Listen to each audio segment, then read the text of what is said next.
بسم اللہ الرحمن الرحیم۔ ایپیسوڈ 23۔ کتاب کا نام خاک و خون، دا اٹراسٹیز آف برٹش راج، مصنف نسیم حجازی۔ مہندر سنگھ کے گاؤں میں علاقے کی امن کمیٹی کی میٹنگ تھی۔ آموں کے ایک باغ میں علاقے کے سرکردہ مسلمان، سکھ اور ہندو جمع ہوئے اور سیٹھ رام لال نے اپنی تقریر میں لوگوں کو پرامن رکھنے کے لیے چند آدمیوں کی کوششوں کی بے حد تعریف کی، اور اس نے کہا، بھگوان کا شکر ہے کہ گزشتہ 4-5 ماہ میں جبکہ پنجاب میں جگہ جگہ ہندو، مسلمان اور سکھ ایک دوسرے کے خون سے ہولی کھیل رہے ہیں، ہمارے ضلع میں کوئی فساد نہیں ہوا، ہم آپس میں بھائیوں کی طرح رہتے ہیں۔ اس علاقے کے بزرگوں میں سے میں چودھری رحمت علی اور سردار اندر سنگھ کو سب سے زیادہ تعریف کا حقدار سمجھتا ہوں۔ یہ دو بزرگ اس عمر میں بھی روزانہ دیہات میں گشت کے لیے جاتے اور شانتی کا پرچار کرتے رہے ہیں۔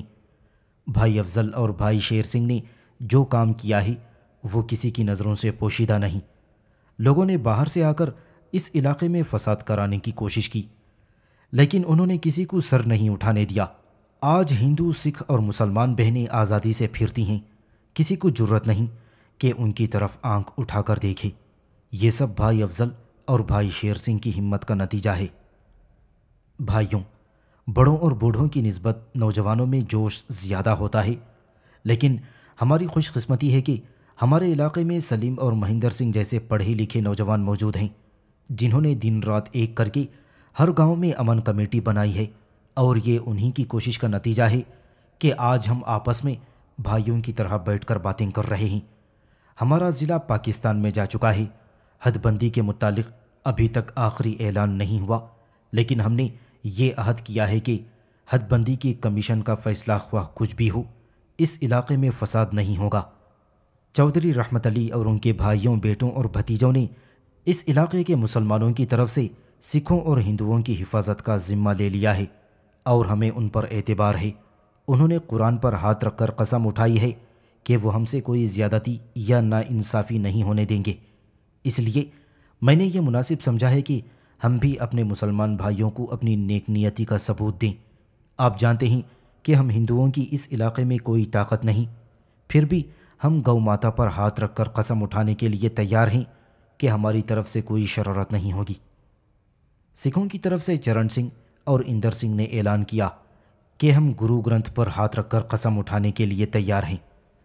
اس کے بعد سیٹھ رام لال کے گھر سے ایک خوبصورت گائے اور گیانی سورن سنگھ کے گھر سے گرنتھ مہیا کیا گیا، اور قریباً ہر گاؤں کے سرکردہ سکھوں نے گرنتھ پر اور ہندوؤں نے گائے کی پیٹھ پر ہاتھ رکھ کر حلف اٹھائی۔ بالآخر چودھری رحمت علی کہ جس کی بھویں تک سفید ہو چکی تھیں، اپنی چھڑی کا سہارا لے کر اٹھا۔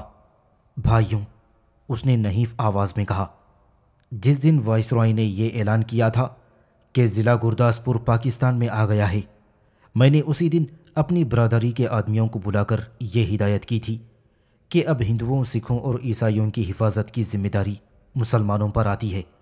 اس کے بعد میں پیر عبدالغفور اور مولوی محسن علی کے ساتھ ہر گاؤں میں گیا ہوں، اور ہم نے مسلمانوں کو یہ سمجھایا ہے کہ اسلام کسی کے خلاف ظلم کی اجازت نہیں دیتا۔ جن جوشیلے آدمیوں سے ہمارے سکھ اور ہندو بھائیوں کو فساد کا خطرہ تھا، انہوں نے مسجد میں کھڑے ہو کر حلف اٹھایا ہے کہ وہ اپنے پڑوسیوں کی حفاظت کریں گے۔ یہ ہمارا فرض تھا۔ بھائیوں، پاکستان اور ہندوستان بن جانے کا یہ مطلب نہیں کہ ہم ایک دوسرے کے لیے بھیڑیے بن گئے ہیں۔ ہم صدیوں ایک دوسرے کے پڑوسی ہیں، ہم ہمیشہ ایک دوسرے کے دکھ درد میں شریک رہے ہیں۔ بچپن میں ہم ان درختوں پر اکٹھے جھولے جھولا کرتے تھے جو ہمارے بزرگوں نے لگائے ہیں، اور ہمارے بچے ان درختوں پر جھولا جھولتے ہیں جو ہم نے لگائی تھی۔ ہم آپس میں کیوں لڑیں؟ ہم ان مکانوں کو آگ کیوں لگائیں جو ہم نے ایک ایک اینٹ اکٹھی کر کے تعمیر کیے ہیں؟ جس زمین پر محنت کرنے سے آج تک ہم سب کو روٹی ملی ہے، وہ زمین کل بھی ہمیں روٹی دے گی۔ ہمارے بزرگوں نے ان بنجر زمینوں کو ہمارے لیے سرسبز باغوں اور لہلہاتی کھیتوں میں تبدیل کر دیا ہے۔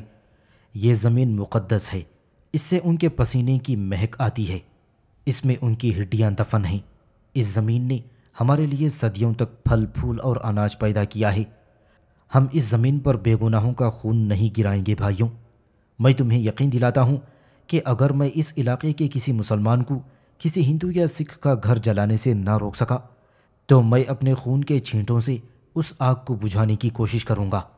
میں نے یہ باتیں اپنے ہندو اور سکھ بھائیوں کو خوش کرنے کے لیے نہیں بلکہ اس لیے کہی ہیں کہ میں مسلمان ہوں، اور جب یہ ضلع پاکستان میں شامل ہو گیا ہے تو مجھ پر اپنی قوم کی طرف سے یہ فرض عائد ہوتا ہے کہ میں پاکستان کی ہندو اور سکھ رعایا کی حفاظت کروں۔ سلیم اور مہندر اس میٹنگ میں موجود تھے۔ علاقے کے چند اور تعلیم یافتہ نوجوان بھی ان کے پاس بیٹھے ہوئے تھے۔ جب جلسہ برخاست ہوا تو کندن لال نے سلیم سے کہا، بھائی ریڈیو کی خبروں کا وقت ہو گیا ہے، اگر آپ سننا چاہتے ہیں تو چلیے۔ مہندر نے کہا، چلیے سلیم صاحب، بھائی بلونت بھی آئے ہوئے ہیں، چلو بھائی۔ سلیم، مہندر اور 4 اور تعلیم یافتہ نوجوان کندن لال کی بیٹھک کی طرف چل دیے۔ خبریں سننے کے بعد سلیم بلونت سنگھ سے ملنے کے لیے مہندر کے ساتھ جانا چاہتا تھا، لیکن کندن لال نے کہا، نہیں جی بیٹھیے، بلونت سنگھ کو میں یہیں بلوا لیتا ہوں، میں نے نوکر آم لانے کے لیے بھیجا ہوا ہے۔ نہیں، مجھے گھر میں کچھ کام ہے۔ سلیم یہ کہہ کر اٹھا، لیکن اپنے دوستوں کے اصرار پر بیٹھ گیا۔ کندن لال نے ایک لڑکے کو آواز دے کر کہا، سروپ جاؤ کپتان صاحب کو بلوا لاؤ۔ ایک نوجوان نے سلیم سے سوال کیا، باؤنڈری کمیشن کے فیصلے کے متعلق آپ کی کیا رائے ہے؟ سلیم نے جواب دیا، فیصلے سے اب میں کیا رائے دے سکتا ہوں؟ کندن لال نے کہا، آپ نے اندازہ لگایا ہوگا، بعض لوگوں کا خیال یہ ہے کہ کمیشن 3 جون کے اعلان میں شاید کوئی تبدیلی نہ کرے۔ سلیم نے جواب دیا، میرے خیال میں یہ ممکن نہیں۔ عارضی تقسیم میں مسلم اکثریت کے بہت سے علاقے ہندوستان میں شامل کر دیے گئے ہیں۔ میرے خیال میں حد بندی تک نظم و نسق میں سہولت کی پیش نظر ایسا کیا گیا ہے۔ مثلاً ضلع امرتسر کی تحصیل اجنالہ میں مسلمانوں کی بہت بڑی اکثریت ہے، وہاں مسلم اور غیر مسلم آبادی کا تناسب 14 اور 8 کا ہے، اور غیر مسلم آبادی میں عیسائی اور اچھوت بھی ہیں۔ اس کے بعد دسوہا، جلندھر، ہوشیار پور، نکور، فیروز پور اور زیرہ کے تحصیلوں میں بھی اکثریت ہے، اور یہ تمام علاقے پاکستان سے ملحق ہیں۔ بلونت سنگھ شراب کے نشے میں جھومتا ہوا اندر داخل ہوا اور سلیم اور اس کے ساتھیوں سے مصافحہ کرنے کے بعد ایک خالی کرسی کھسکا کر سلیم کے قریب بیٹھ گیا۔ مہندر محسوس کر رہا تھا کہ اس کے منہ سے شوربے کی بو سلیم کو پریشان کر رہی تھی۔ تھوڑی دیر کے لیے گفتگو کا موضوع بدل گیا۔ بلونت سنگھ بتا رہا تھا کہ مہاراجہ کشمیر نے اسے پولو کھیلنے کے لیے اپنے استبل سے ایک گھوڑا انعام دیا ہے۔ وہ اس بات سے ناراض تھا کہ سلیم پچھلے سال سری نگر گیا تھا لیکن اسے نہیں ملا تھا۔ سلیم نے معذرت کی، بھائی میں 3 دن سے سری نگر میں رہ کر گلمرگ اور اس کے بعد پہلگام چلا گیا تھا۔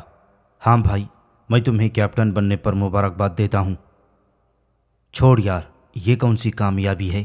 میرے جو ساتھی انڈین آرمی میں بھرتی ہوئے وہ میجر اور کرنل بن گئے۔ کشمیر آرمی میں بھی جن افسروں کو جنگ میں بلا لیا گیا تھا وہ سب ترقی کر گئے ہیں۔ ہمارا خیال تھا کہ اگر کشمیر میں کوئی گڑبڑ ہوئی تو ہم بھی کچھ بن جائیں گے، لیکن وہاں کسی نے سر نہ اٹھایا اور ہمیں بہادری دکھانے کا موقع نہ ملا۔ البتہ اب وہاں چونٹیوں کے کچھ پر نکلنے لگے ہیں۔ امید ہے کشمیر میں کچھ نہ کچھ ضرور ہونے والا ہے۔ ہمیں خطرہ تھا کہ ہماری ریجمنٹ ٹوٹ جائے گی، لیکن اب یہ خطرہ نہیں رہا۔ مہاراجا نے فوج کم کرنے کے بجائے اور سکھ مانگے ہیں۔ اس پر کندن لال نے سوال کیا، آپ کے خیال میں کشمیر میں بغاوت کا خطرہ ہے؟ بغاوت وہاں کیا ہوگی؟ البتہ پاکستان کا نام سن کر کچھ لوگ بے چین ہو رہے ہیں، ان کا جوش ہم 2 گھنٹوں میں ٹھنڈا کر دیں گے۔ بہرحال اب پاکستان کی وجہ سے مہاراجا فوج کی اہمیت محسوس کرنے لگا ہے۔ مہندر سنگھ نے سلیم کے چہرے کا اتار چڑھاؤ دیکھ کر موضوع بدلنے کی نیت سے کہا، بھائی جان، ہم باؤنڈری کمیشن کے فیصلے کے متعلق بحث کر رہے تھے۔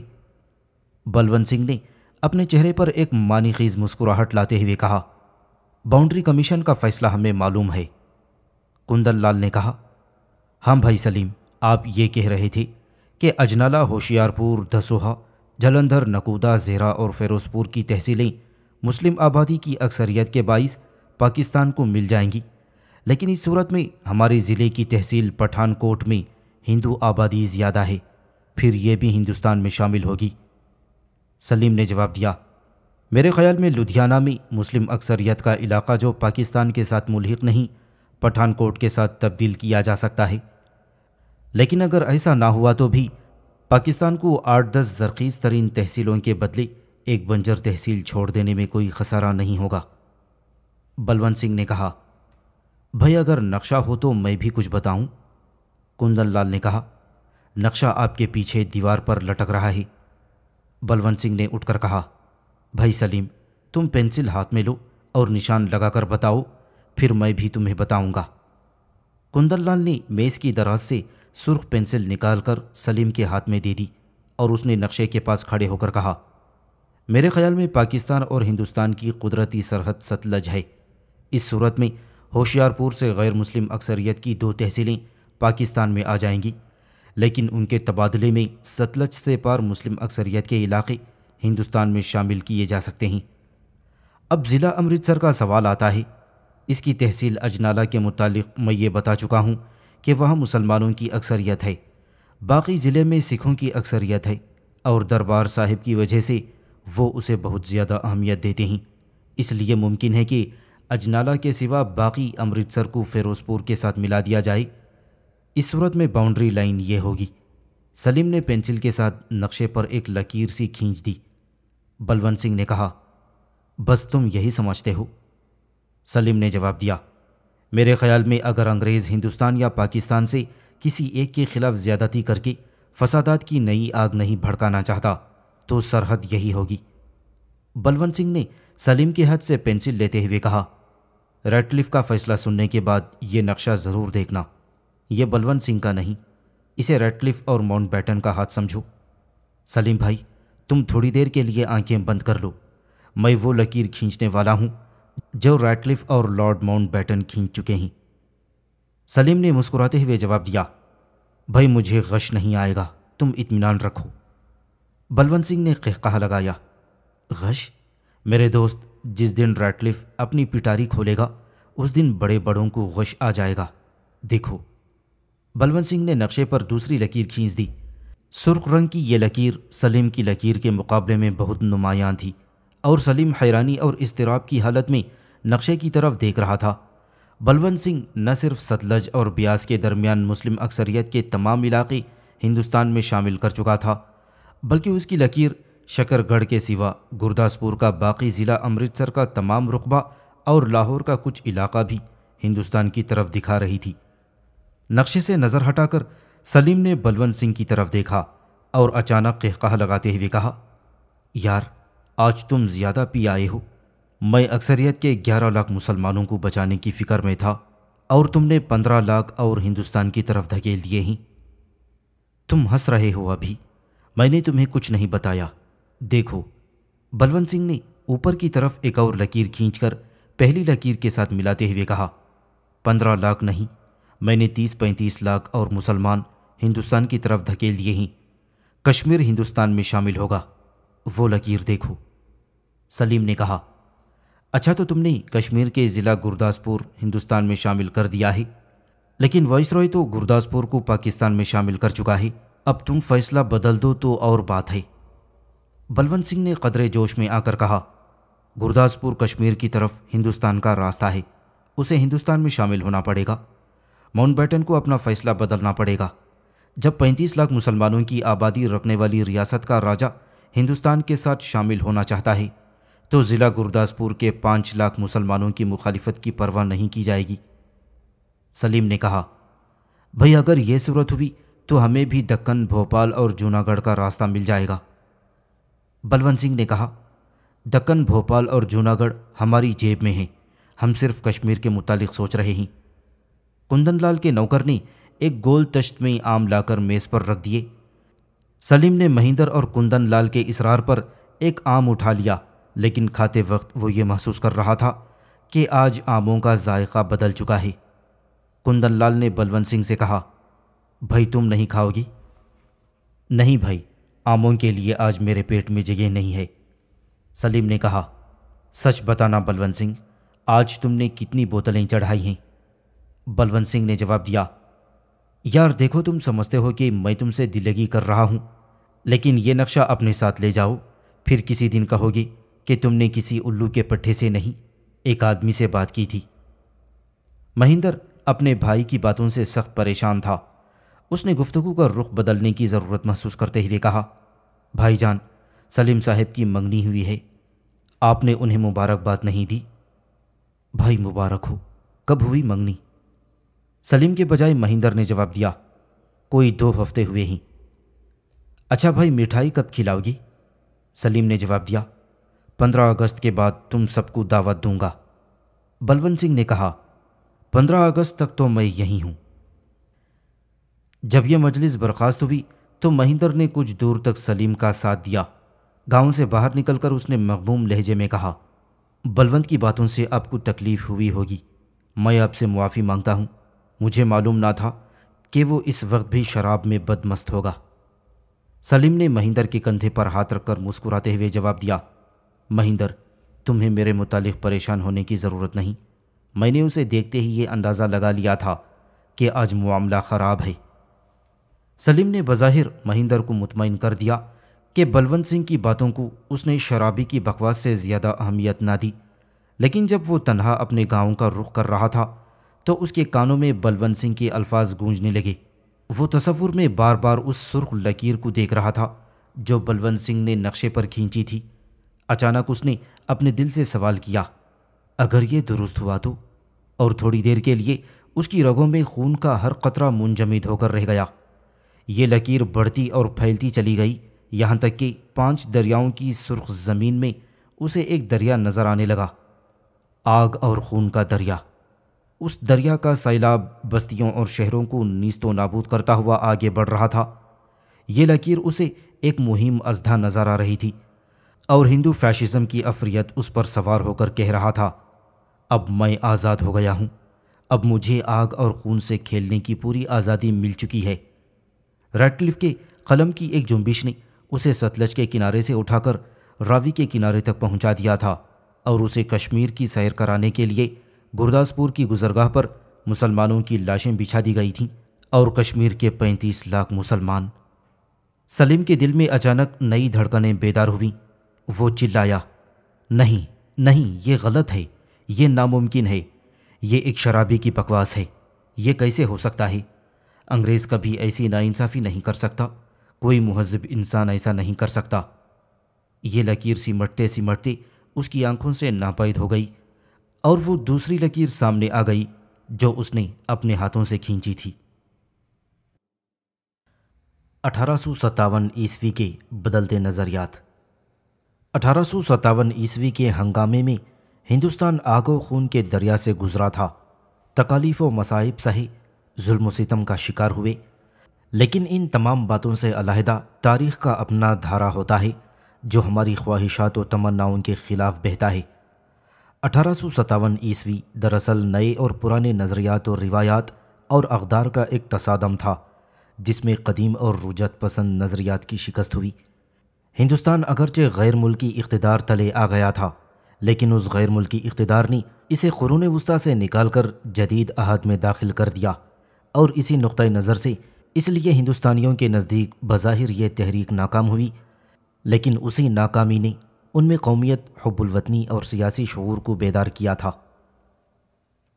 1857 عیسوی کو ہندوستان کی تاریخ میں انتہائی اہمیت اس لیے ہے کہ اس واقعے کے بعد ہندوستان میں نہ صرف انگریزوں کے قدم جم گئے، بلکہ انہوں نے ریاستی ڈھانچے کو تبدیل کر کے ہندوستان میں اپنے اقتدار کو مستحکم کر دیا، جیسا کہ تاریخ میں ہوتا ہے۔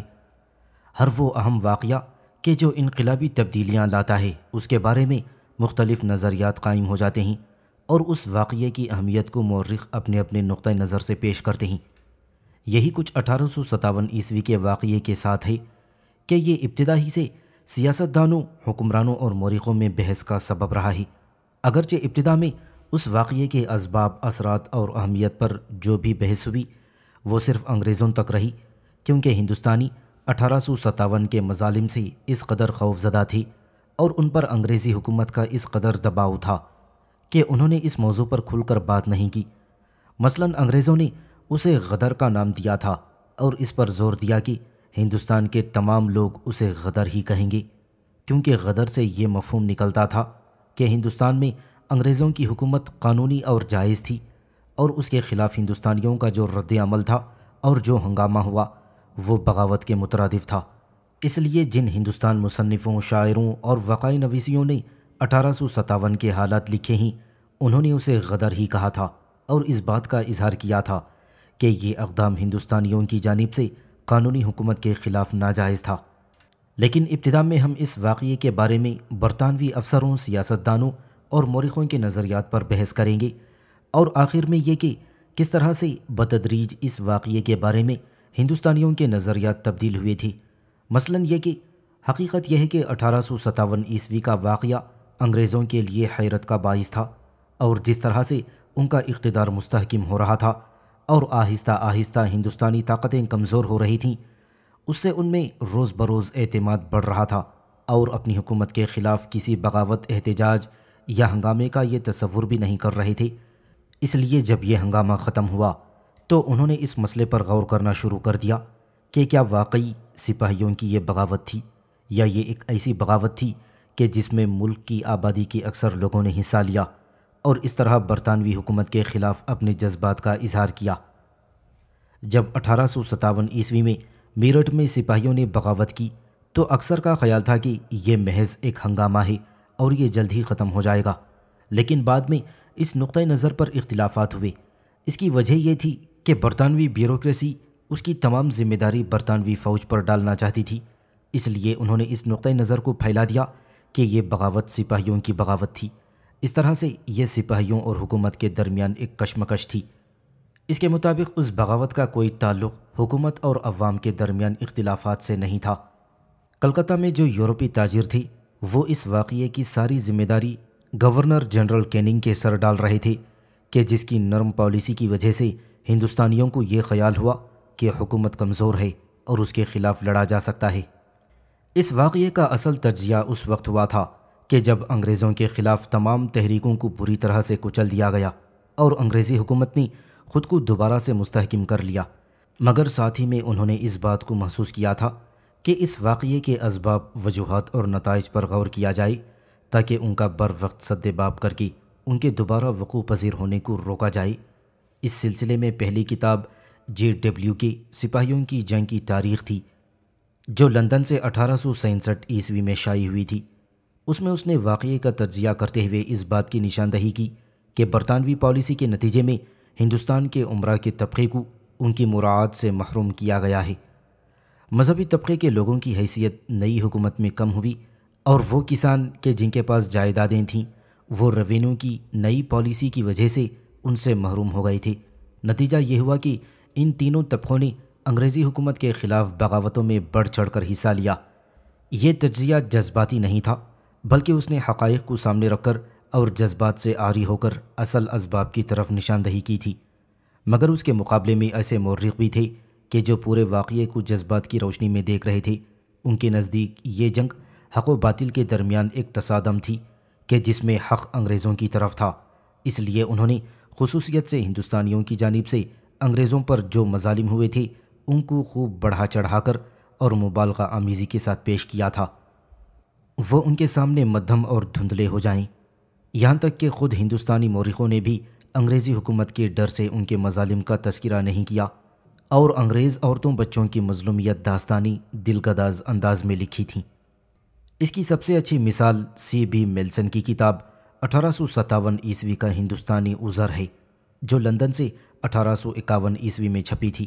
اول تو اس نے کیننگ پر زبردست تنقید کی کہ اس کی نرمی کی وجہ سے ہندوستانیوں کو یہ جرأت ہوئی کہ وہ برطانوی حکومت کو آنکھیں دکھائیں۔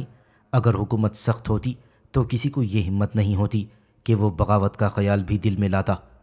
اس کے خیال کے مطابق 1857 عیسوی کا سارا ہنگامہ اس لیے ہوا تھا کہ فیض آباد کے مولوی نانا صاحب اور رانی جھانسی وغیرہ نے مل کر ان کے خلاف سازش کی تھی، ورنہ اس کے پیچھے انگریزی حکومت کے رویے کے خلاف عوام میں کوئی مخالفانہ جذبات نہیں تھے، کیونکہ اس بغاوت نے انگریزی حکومت کی بنیادوں کو ہلا دیا تھا۔ اس لیے اس نے ان انگریز جنرلوں، کمانڈروں اور سپاہیوں کی تعریف کی ہے کہ جنہوں نے اپنی بہادری، جرأت اور ہمت سے ہندوستانیوں کو شکست دے کر برطانوی حکومت کو دوبارہ استحکام بخشا۔ ٹی رائس ہومز نے اپنی کتاب ہندوستانی غدر کی تاریخ 1883 عیسوی میں تجزیہ کرتے ہوئے بتایا ہے کہ ابتدا میں سپاہیوں نے بغاوت کی، اور جب ان کی بغاوت کے نتیجے میں حکومت کمزور ہوئی، قانون نافذ کرنے والے ادارے ٹوٹ گئے اور ان کا کنٹرول ختم ہو گیا، تو اس نتیجے میں مختلف علاقوں میں ان جماعتوں اور گروہوں نے بغاوتیں شروع کر دیں کہ جو کسی نہ کسی وجہ سے حکومت سے ناراض تھے۔ ان میں تعلق دار اور وہ زمیندار تھے کہ جنہیں ان کی جائیدادوں سے محروم کر دیا گیا تھا۔ انہوں نے بدامنی کا فائدہ اٹھاتے ہوئے لوٹ مار شروع کر دی۔ 1857 عیسوی کے بارے میں ایک اور نقطہ نظر بڑا اہم ہے۔ اسے خاص طور سے ان چند برطانوی افسران نے پیش کیا ہے جو شمالی ہندوستان میں تھے۔ ان کا کہنا تھا کہ جہاں تک ہندوستانی عوام کا تعلق ہے، ان کی اکثریت برطانوی اقتدار میں خوش تھی۔ اس ساری گڑبڑ کی وجہ مسلمان امراء کا طبقہ تھا کہ جنہوں نے عوام کو بھڑکایا اور انہیں حکومت سے لڑا دیا۔ ولیم میئر اور الفریڈ لائل خاص طور سے اس نقطہ نظر کے قائل تھے۔ اس لیے لائل نے لکھا ہے کہ سارا ہنگامہ اور شورش مسلمانوں کی ایک سازش ہے، سپاہی تو محض ان کے ہاتھوں میں کھلونا تھے۔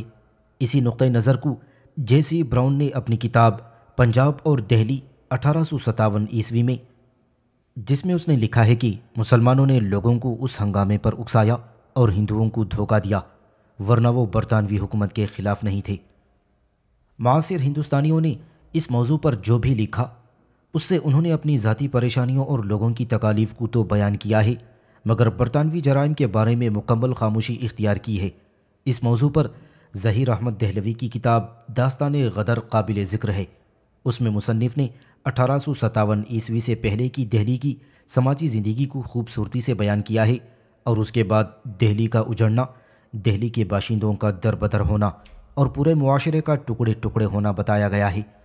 اس واقعے کا متاثرہ لوگوں کے دل و دماغ پر جو اثر ہوا، اس کا اندازہ غالب کے ان خطوط سے بھی ہوتا ہے جو انہوں نے اس واقعے کے بعد لکھے ہیں۔ جب ہندوستان میں تحریک آزادی کی ابتدا ہوئی تو اس زمانے میں انگریزی حکومت کے خلاف لوگوں میں جذبات پیدا کرنے اور ان میں حوصلہ اور ہمت پیدا کرنے کے لیے یہ ضروری تھا کہ تاریخ کے ان پہلوؤں کو اجاگر کیا جائے کہ جن میں لوگوں نے انگریزوں کی مخالفت کی۔ اس ضمن میں 1857 عیسوی کا واقعہ خاص طور سے اہمیت کا حامل تھا، کیونکہ اس دور میں نہ صرف یہ کہ انگریزی حکومت کے خلاف بغاوتیں ہوئیں، بلکہ اس دور میں ایسے افراد بھی ابھرے کہ جنہوں نے آزادی کی خاطر جانیں قربان کر دیں۔ چنانچہ اس زمانے میں وی ڈی ساورکر نے ہندوستان کی 1857 کی جنگ آزادی پر کتاب لکھی جو 1909 عیسوی میں لندن سے شائع ہوئی تھی۔ اس کے پہلے ایڈیشن پر مصنف نے اپنا نام شائع نہیں کروایا تھا۔ یہ کتاب بڑے جذباتی انداز میں لکھی گئی ہے اور قوم پرستی کے زیر اثر اس میں ہندوؤں اور مسلمانوں کو ہندوستانی قوم کی حیثیت سے پیش کیا ہے، اور جنگ میں حصہ لینے والے ہندو اور مسلمان دونوں کو ہی ہیروز بتایا گیا ہے، اور یہ ثابت کیا گیا ہے کہ غیر ملکی حکومت اور اقتدار کے خلاف ہندوؤں اور مسلمانوں نے بحیثیت متحدہ ہندوستانی قوم کے جد و جہد کی۔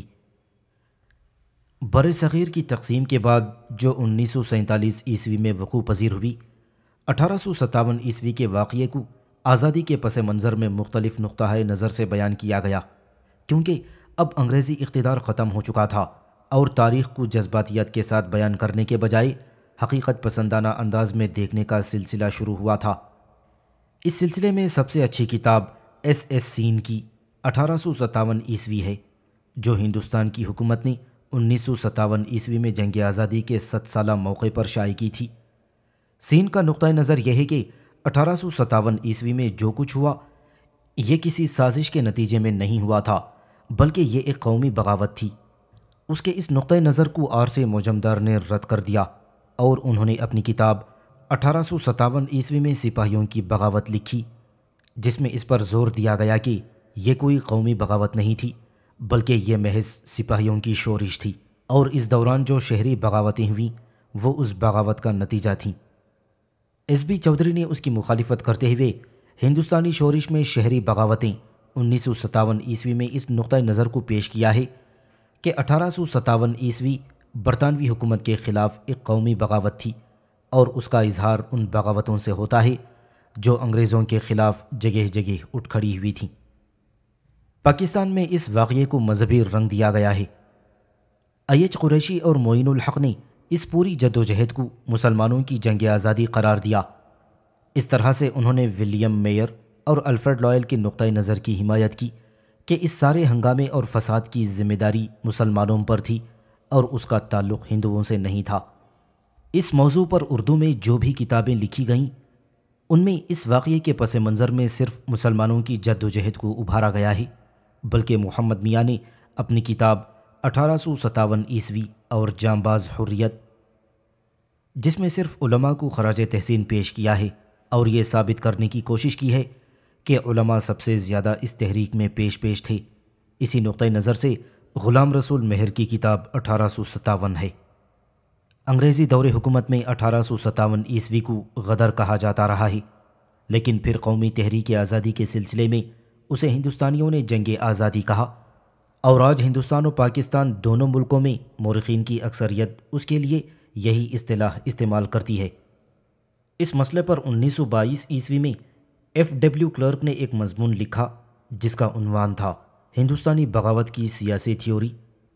اس میں اس نے اس بات کی جانب اشارہ کیا ہے کہ 1857 عیسوی میں در حقیقت باغی انگریز تھے، ہندوستان نہیں۔ اس نقطہ نظر کی وضاحت کرتے ہوئے اس نے یہ کہا ہے کہ ہندوستان میں قانونی طور پر مغلوں کی بادشاہت تھی اور انگریزوں نے ان کی اس قانونی حیثیت کو تسلیم کر رکھا تھا اور وہ دربار کی رسومات اور آداب کو پورا کرتے تھے۔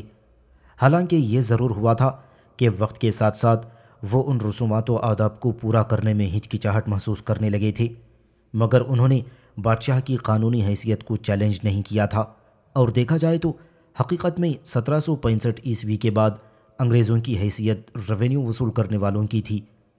انگریزوں نے ہندوستان میں اپنا اقتدار قائم کر کے اس نظام کو توڑا جو مغلوں نے قائم کر رکھا تھا۔ اس وجہ سے مغل بادشاہ جو ایک سیکولر اور روحانی حیثیت کا حامل تھا، اسے کمزور کر کے انگریزوں نے اس اتحاد کو توڑا تھا۔ 1848 عیسوی کے بعد انگریزوں نے اس بات کی کوشش شروع کی کہ شاہی رسومات کی خلاف ورزی کی جائے، اور اس طرح انہوں نے بادشاہ سے وفاداری کا جو عہد کیا تھا اس کی خلاف ورزی کی۔ 1856 عیسوی میں انہوں نے اودھ پر قبضہ کر کے مغل بادشاہ کے نواب وزیر کو اس کے علاقے سے محروم کر دیا۔ اس لیے دیکھا جائے تو انگریز آہستہ آہستہ بغاوت کی جانب جا رہے تھے اور مغل قانون و رسومات و روایات کی مخالفت کر رہے تھے۔ 1857 عیسوی میں انگریزوں کو اس بات کا موقع ملا کہ وہ وفاداری کو مکمل طور پر ترک کر دیں، اس لیے انہوں نے طاقت کے زور پر مغل بادشاہ کو گرفتار کر لیا۔ اس پر مقدمہ چلایا گیا اور اسے ذلیل و خوار کیا گیا تاکہ لوگوں میں بادشاہ کی جو عزت و احترام ہے وہ ختم کر دی جائے۔ اس کے بعد بادشاہ کو مجرم قرار دے کر اسے جلا وطن کر دیا گیا اور مرنے کے بعد اسے رنگون میں دفن کیا گیا تاکہ وہ انگریزوں کے خلاف چلائی جانے والی جدوجہد کی علامت نہ بننے پائے۔ ان تمام باتوں کے باوجود انگریزوں نے مغل بادشاہ کو غدار کہا اور خود کو قانونی حکمران سمجھا، اور اسی لیے 1857 عیسوی کو غدر کا نام دیا گیا ہے۔ 1857 عیسوی کے واقعے پر جو سماجی، ثقافتی اور معاشی نقطہ نظر سے تحقیقات ہو رہی ہیں وہ اسی نہج پر ہیں جیسی کہ فرانسیسی انقلاب پر ہوئی تھیں۔ ایک عرصے تک فرانسیسی انقلاب میں شہروں اور دیہات میں ہونے والی بغاوتوں کو ایک سمجھا جاتا تھا، مگر جب اس موضوع پر گہرائی کے ساتھ تحقیقات ہوئیں تو یہ نتائج نکالے گئے کہ ان بغاوتوں کا تعلق ایک دوسرے سے نہیں تھا، اور یہ بغاوتیں علیحدہ علیحدہ اپنے مخصوص حالات کے تحت ہوئی تھیں۔ اس چیز کو ذہن میں رکھتے ہوئے 1857 عیسوی کے سلسلے میں جو نئے پہلو سامنے آ رہے ہیں ان کو دیکھتے ہوئے اس واقعے کو محدود نقطہ نظر سے دیکھنے کے بجائے وسعت کے ساتھ دیکھا جا رہا ہے۔ ایڈورڈ آئی بیروٹکن نے اپنے ایک مضمون جانشینی کی جدوجہد ہندوستان کے غدر میں باغی اور وفادار، جو 1972 میں شائع ہوا تھا، روہیل کھنڈ کے علاقے کے حالات لکھتے ہوئے اس کشمکش کی نشاندہی کرتا ہے جو افغانوں اور راجپوتوں کے درمیان تھی۔ اس علاقے میں افغان دیر سے آئے اور انہوں نے راجپوتوں کی طاقت کو ختم کر کے اپنا اقتدار قائم کر لیا تھا، اس لیے ان دونوں گروہوں میں سخت اختلافات تھے، اور جب انگریزوں کے خلاف ہنگامے ہوئے تو اس میں افغانوں نے ان کے خلاف اس امید پر حصہ لیا تھا کہ وہ اپنا چھینا ہوا اقتدار واپس حاصل کر لیں گے، مگر راجپوتوں نے اس کے برخلاف برطانوی حکومت کا ساتھ دیا۔ اور اس طرح وہ باغی اور وفاداری جماعتوں میں بٹ گئے تھے۔ اسی طرح 1857 میں دوسرا گروہ جو باغیوں میں ممتاز رہا وہ جاٹوں کا تھا، مگر تمام جاٹوں نے مخالفت میں حصہ نہیں لیا تھا۔ وہ جاٹ جن کو مشرقی جمنا کی نہر سے فائدہ ہوا تھا وہ خاموش رہے، مگر جاٹوں کے وہ علاقے جہاں پانی نہیں پہنچا تھا اور جن کی زمینیں زرخیز نہیں تھیں اور جنہیں زیادہ ریونیو بھی دینا پڑ رہا تھا، انہوں نے بغاوت شروع کر دی۔ اس کی دوسری مثال گوجر قبائل کی ہے کہ ان میں سے اکثر گوجر برطانوی چھاؤنیوں کی ارد گرد رہتے تھے۔ جب سپاہیوں نے بغاوت کی اور انگریز کمزور ہو گئی تو انہوں نے گوجروں کے گھروں پر حملہ کر کے لوٹ مار کی، مگر جو گوجر گاؤں میں آباد تھے اور وہ خوشحال تھے ان ہنگاموں سے دور رہے۔